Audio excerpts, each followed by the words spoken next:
صدیق یعنی ہمارے نبی نہ رستہ بھولے ہیں نہ بھٹکے ہیں، اور نہ یہ خواہش نفس سے کچھ بولتے ہیں۔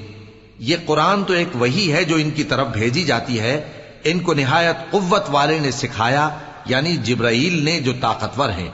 پھر وہ پوری طرح بیٹھے، جبکہ وہ آسمان کے اونچے کنارے پر تھے، پھر وہ قریب ہوئے، پھر مزید نیچے آ گئے تو وہ 2 کمان کے فاصلے پر ہو گئے یا اس سے بھی کم۔